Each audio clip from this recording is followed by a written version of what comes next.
Okay, what we have here is 5 electric mandolins from the 1950s and 60s, 3 American-made instruments, 1 Japanese, and 1 hybrid instrument.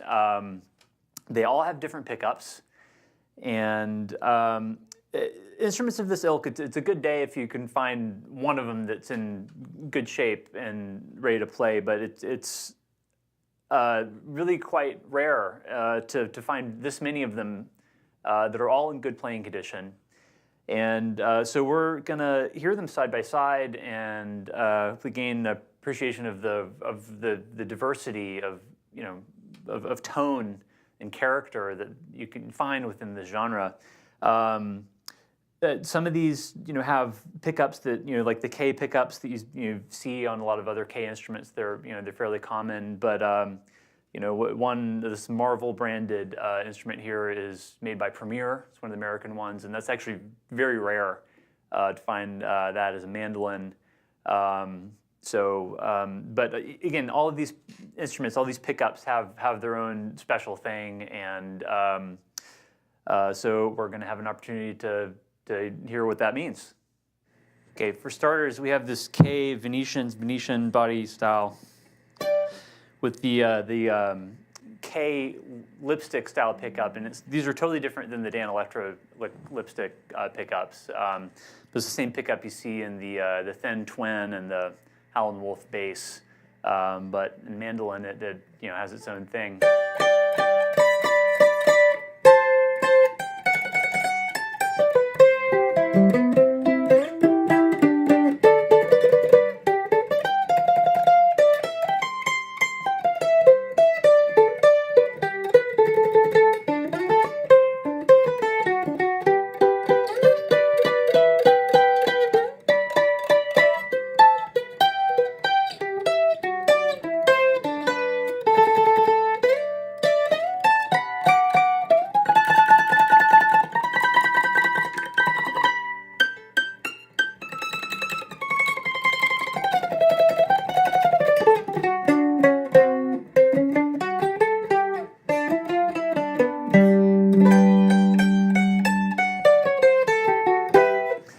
I'm playing through a Gibson Vanguard tube amp from the early 60s, so probably, I don't know exactly what year this is, but it's pretty close arrow-wise, and I like the sound of this with the 15-inch speaker and going through tube circuitry. The way it breaks up is pretty favorable.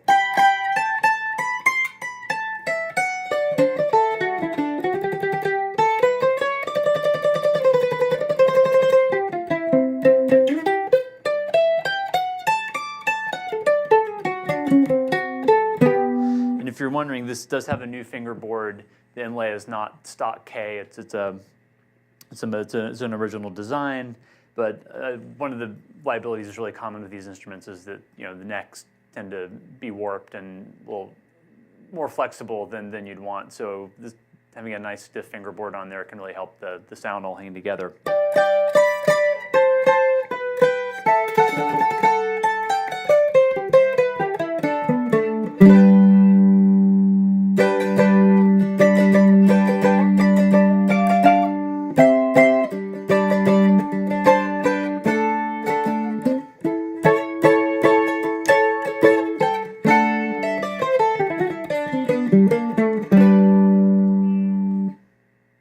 We have here a Kay A style mandolin. There's no badge on the headstock, but it's Kay through and through. It's got the pancake pickup, which these appeared on a lot of Kay's kind of lower tier model instruments, a lot of electric guitars, including the Value Leader, Catalina, and instruments branded True Tone, shows up on some of the short scale basses.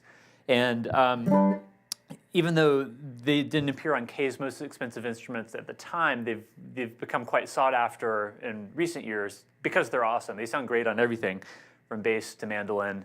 And as you can hear, they sound pretty different than that lipstick pickup on the Venetian. So.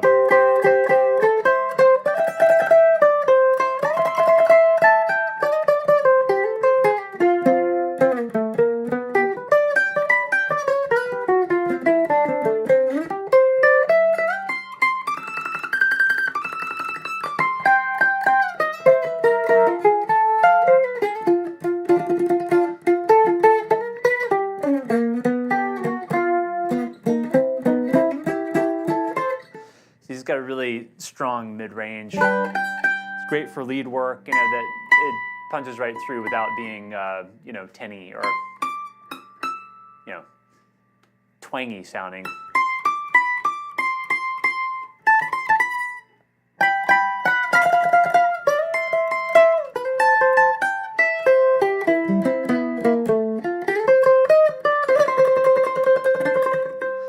If I pick back by the bridge, you know, again, you get a more aggressive sound, but still without losing the body. And take it up here, a little throatier.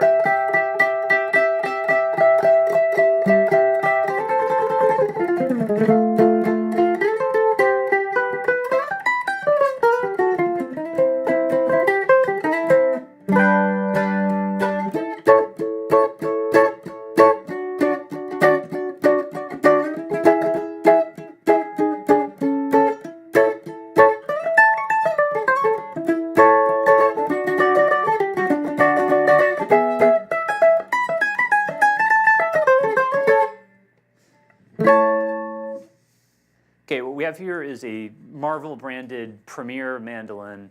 This is exceedingly rare, definitely the rarest one of the bunch. Premier made a bunch of electric guitars and basses and amps of some renown. You know, Brad Cooter has made their amps famous, and the guitars were played by a number of rockabilly and rock and roll pioneers. But it's very rare to find a mandolin. These pickups are really special, very sort of buttery, but with some good, you know, harmonic content. And I would say overall, the build quality on this is also the highest of the bunch. It's a more refined instrument, more refined sound.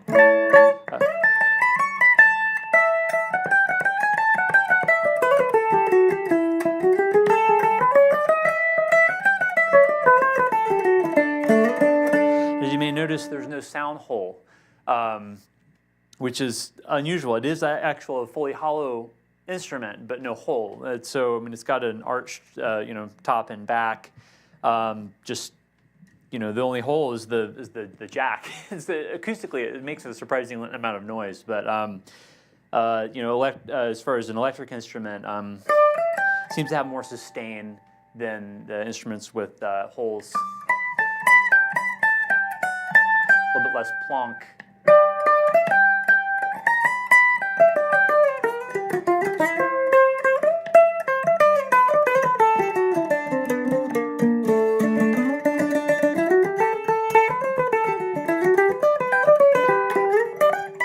You can hear the difference between playing back by the bridge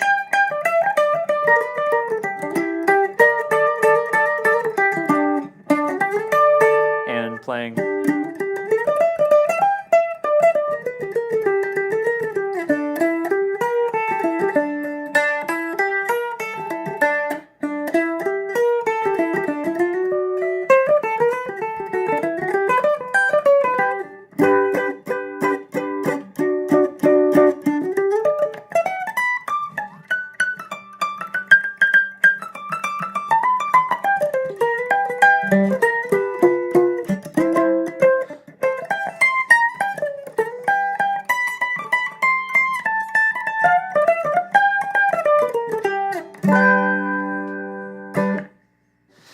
All right, here we have a Norma mandolin. This is a rebuilt Japanese mandolin with this pickup here, which I think is pretty special.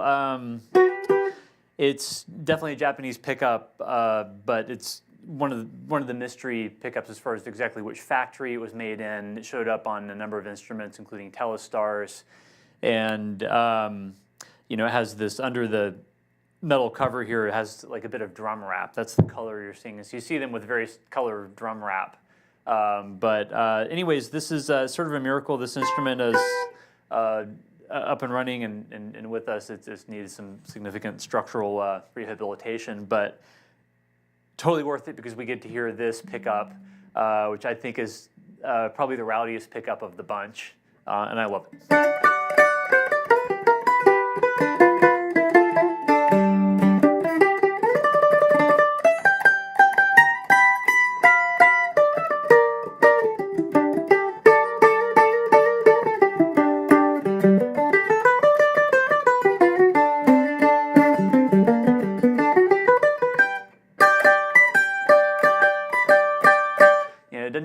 like the sort of refined overtone content of the Premier, but it's got a lot of chutzpah.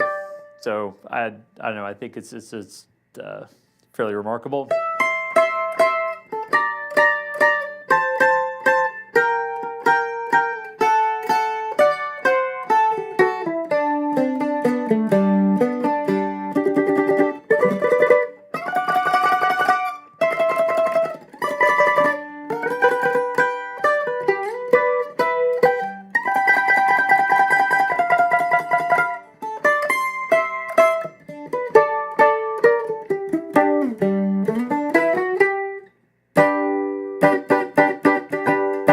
Impact. Okay, what we have here is a Vinegar Works original. It was started with a Kay acoustic A model mandolin paired with this Japanese pickup. It's an early Kawai bass pickup, and given a woodburn pickguard and headstock badge. Now these pickups are found on Kawai electric guitars and archtop guitars, solid body and archtop guitars. They're fantastic, highly undervalued, and despite its fact of being bass pickup, it seems real happy about being a mandolin.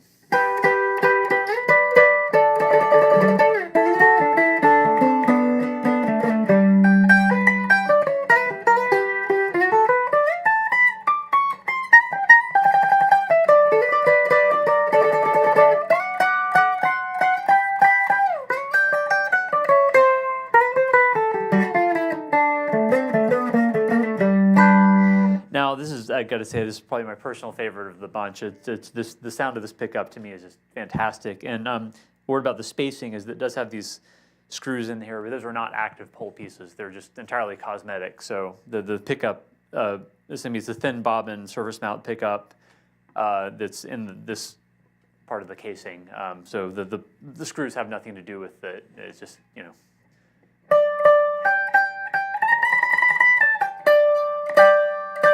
Yeah, but I love how dimensional this is, and it's got, you know, this, you know, kind of some hair on it, but also real clarity in the mid-range.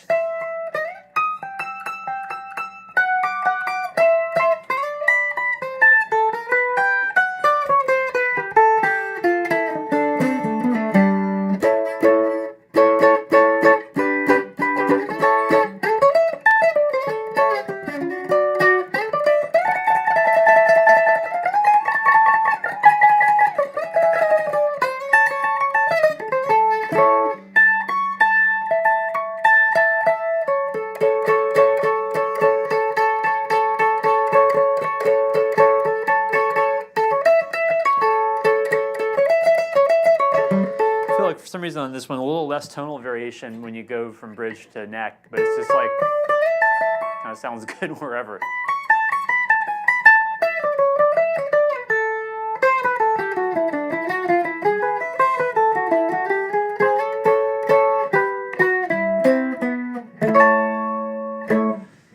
And there you have it. That's 5 very distinct electric mandolins. You know, they've all got something unique they're bringing to the table. You know, they're all going to interact probably differently with, you know, effects and you know whatnot. But you know, it's not all one thing. So that's the good news. You got, and they're all great and interesting. So hope you enjoyed hearing these side by side and, you know, gaining some appreciation for the you know, again, the variation, the diversity tonally within the world of these mandolins.